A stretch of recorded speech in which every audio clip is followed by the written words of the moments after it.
それではファンの皆さんに一言。カスオラうえカスカスオラうえ。ただいま大変不適切な発言がございました。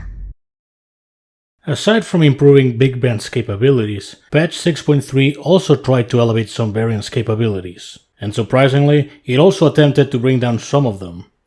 I really don't have much to say beyond that without getting into specifics. Well, no, there's two things. All of the Big Bands that were modified have been already covered in the Big Band video I did a while back, so they're excluded from this one to make it less redundant. Dealbreaker is also out, because her only change was statistical and nothing else. She can take slightly more damage now. Change of the century, I know.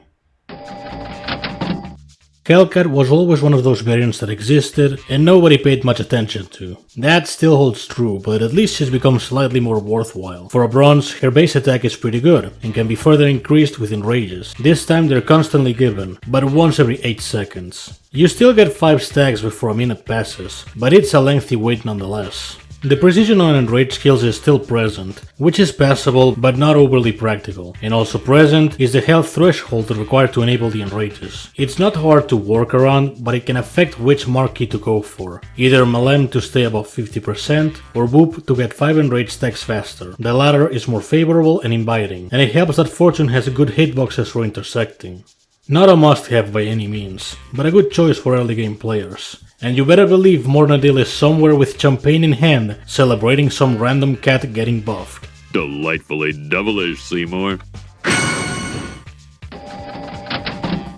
Defensively, I can't say Big Top is that difficult to deal with. It's to be expected from a silver, but at the same time Rose Tinted exists. She has the base health to back up a defensive position, and clearing debuffs from herself while recovering is fairly useful. The thing is, beyond cores for the unflinching and invincibility, there's no real need to debuff Big Top in general. She usually falls down pretty quick regardless.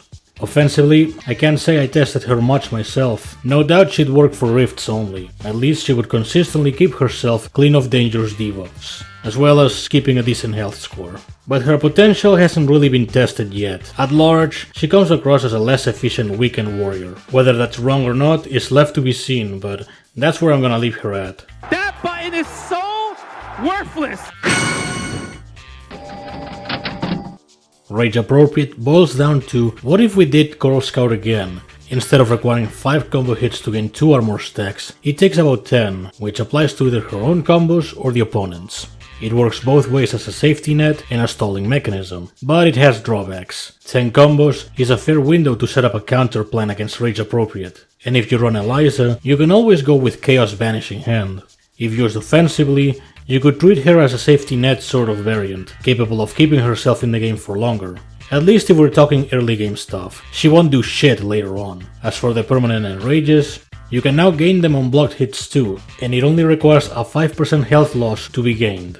It's actually not too bad for the sake of quickly building up strength, but her low attack output doesn't do her many favors, and she's completely eclipsed by another paintwall we're gonna bring up later.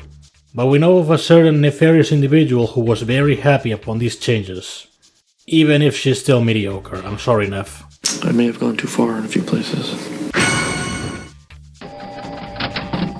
Tomb and Gloom always had the issue of having too many debuffs to inflict on blockbuster use, and not enough attack, which would only make her viable as a support. Now, at least specials also inflict the debuffs in the pool, and Quietus has replaced Heal Block and Deathmark, which is much more fitting if nothing else. Now, while your entire moveset is capable of inflicting anything from a pool of 4 decent debuffs, I think Tomb's flaws come down to her offensive utility. She's a support, but works like a slot machine. Sure, eventually you might roll exactly what you need, but compared to variants that can guarantee whatever debuff you're looking for, she ends up much slower for comparison. Keep in mind, there's still the chance you can roll an already inflicted debuff, so nothing will happen. Also, her damage is still on the terrible side, to the surprise of nobody. Let's go gambling! We all knew Windswept was gonna be nerfed by looking at the preview of variants to be touched upon, and people didn't take kindly to that because it's not like she was ridiculously busted or anything. Anyhow, she gains evasions at a much slower rate, only applying to the first hit and if it's a counter. This was one of the main cracks of the issue, as previously you could perform constant ground combos against certain opponents and never get hit once, so reducing its extent by this much forces her to be more conservative. The precision suffered a major downgrade too, as it's removed whenever either Windswept or the opponent get knocked down. Again, it's totally fair as to why this was done. In conjunction with the evasions, she overshadowed the fuck out of other permanent precision users. Getting hit as a removal condition was possible to see in action, but skilled players could keep the precision for lengthy periods. This current alternative forces the player to deal a combo as lengthy as possible without dropping the opponent. You could always not knock them down, but without a large supply of evasions, it's less viable. At the very least, precision is removed when they stand up, so it's actually still possible to chain ringlet spike with it. It's fair to say the nerf made Windswept a lot less effective, but I still consider her desirable enough. For all it's worth, she still puts any other permanent precision users to utter shame. Eventually they will hate you. Why bother? I don't think Ultraviolent is overly dominant as some people claim, but she's very fun. Her ability received a major overhaul, and the sensical choice was replacing the defense ignoring aspect with Deadeye. But they also decided to throw in Barrier and Haste, just to see what happens, for the fun of it. You get to tank a fair share of reflect damage, and you can constantly build blockbusters much faster. But the best part is being compatible with several supports, such as Martial Outlaw, Starlight Rose, Maid of Honor, and Rockstar. So not only you can get away with extra chip damage and horsepower, you also gain recovery while doing so. Her one downside would be trying to fit her in rifts. At most, the barrier allows her to tank the reflect damage, but that's really her best call to action. She's more suited for prize fights and she does a good job on her own, and a damn good job with extra help. I'm not full auto, it's not full auto. It's not full auto. This is. Never I would have imagined I'd see raw nerve not only buffed, but actually at a very usable state. So long as the opponent doesn't feature buff removals, cores or similar, you're basically unkillable, for lowering your health below 50% grants you final stand, and while benefiting from it, all hits recover health and may grant timeless enrage, all while keeping the old school death mark. Skeptics may think that the final stand only shows up once, but that's wrong. Anytime the health bar goes below 50%, you'll gain the buff, essentially becoming near unkillable. The gimmick is fun, but it has its share of downsides, such as making offensive bursts advisable if you wish to make the most out of the final stand. If you keep getting pummeled by the AI, it could go wasted. Furthermore, while she comes across as an offensive painwheel, Grudge would seem the better marquee, but given it's disruptive to the ability, then Tainted Blood could be more favorable. Either that or critless. If nothing else, I can at least suggest investing in raw nerve now, for some occasional dumb fun.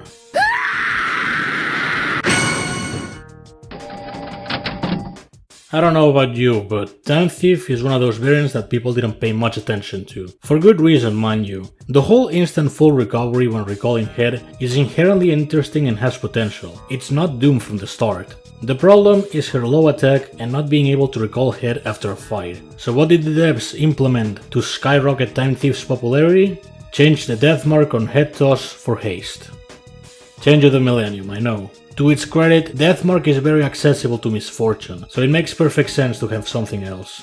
Unfortunately, just having haste in its place won't really cut it to make Time Thief more popular, outside a few positives like Martial Outlaw support. I guess you could also say it matches greatly with the tier 3, which recalls Fortune's head. One problem though, the tier 3 damages you unless you leave it uninvested, so that's fun. While inherently a better iteration, it doesn't make Time Thief all that desirable, and you better believe Mornadil is grabbing that champagne bottle and tossing it at the screen while screaming "fuck you Kevin" 1,000 times over, just because I gave a cat a bad score. Good morning, Glenn.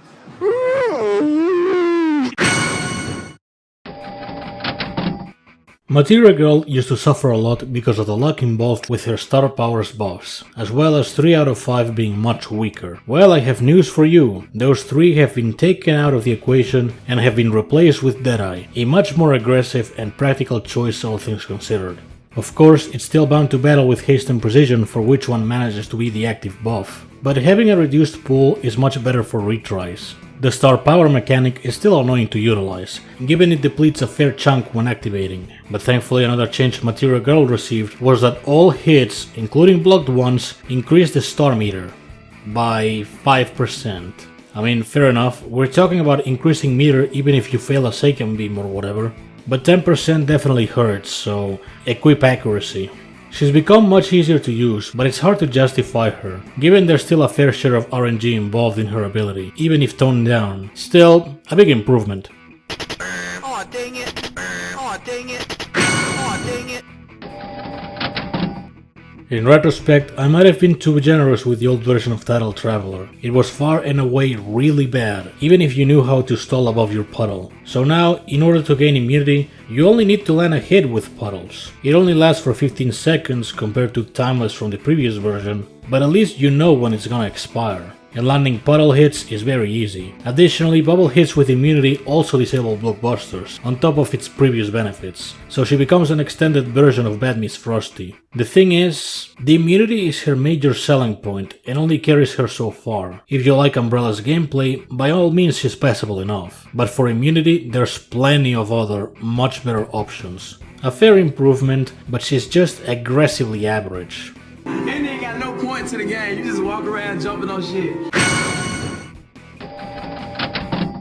Star-Spangled was always seen as a worthless pull that should be instantly converted.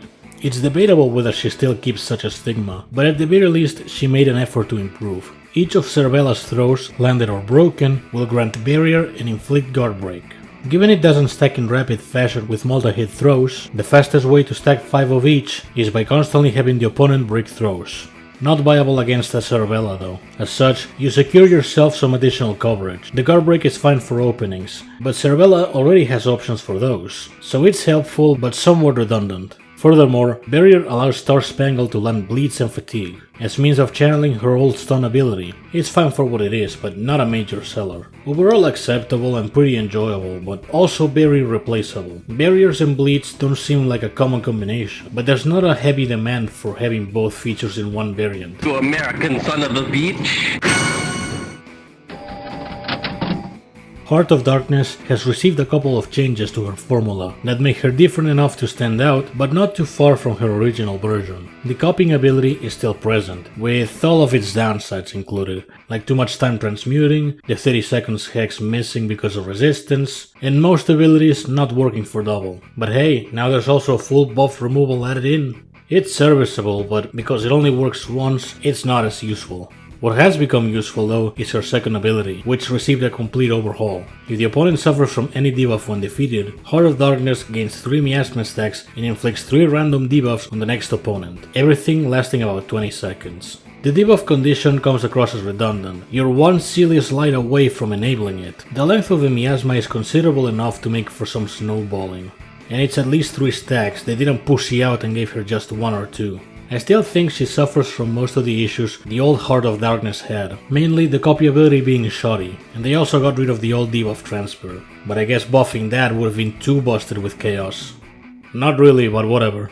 In any case, it's the same shit but with miasma slapped in, so it works at least.